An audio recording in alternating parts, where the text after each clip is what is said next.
history, a dozen events in its time. A God-man dropped by who was obviously divine. He visited Abram and Sarah by the trees of Mamre. Sarah had been infertile and childless and now 90. The God-man said a son would come to start Abram's family. Sarah scoffed and laughed at this unassuming deity. Hey, who is this God-man? He never gives his name. He arrives unexpected, then leaves the way he came.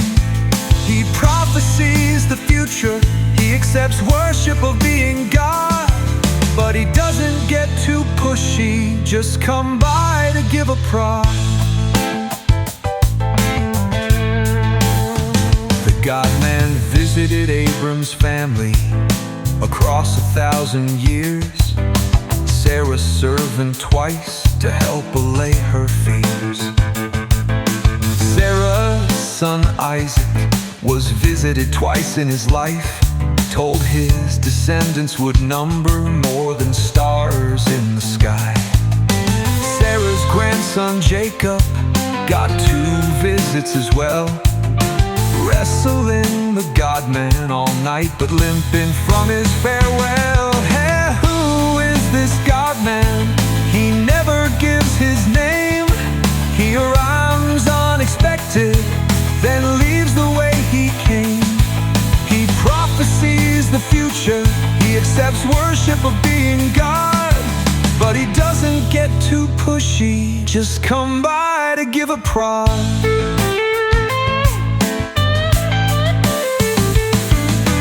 Abraham's descendants, who the God-man visited, include Gideon and Joshua, Moses and Manoah, Samson's dad.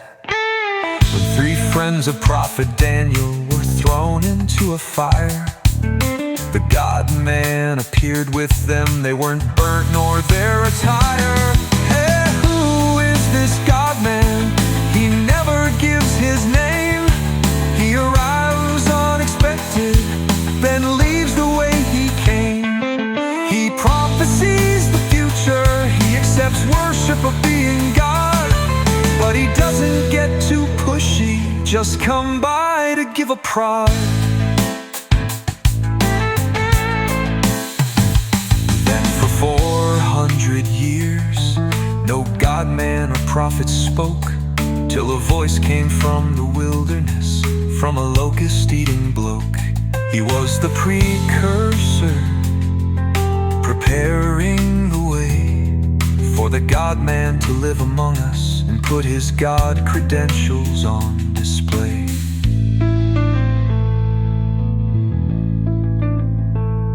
Then the God-man stepped forth. He was baptized by that man. A voice from heaven said, "This is the Son of the great I Am. Listen to my anointed. In him I am well pleased. He is my essence to overcome all sin, death, and disease. This God-man will be worshipped, whereas mere angels aren't. He knows each of our future, whereas mere mortals can.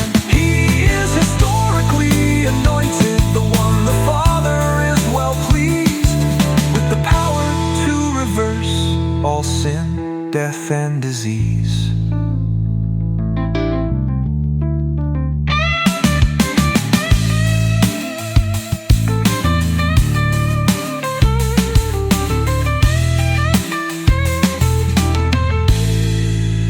God-man will be worshipped, whereas mere angels aren't. He knows each of our future, whereas mere mortals can. But to us who get desperate, a few favors he'll grant, including the opportunity to change direction and restart.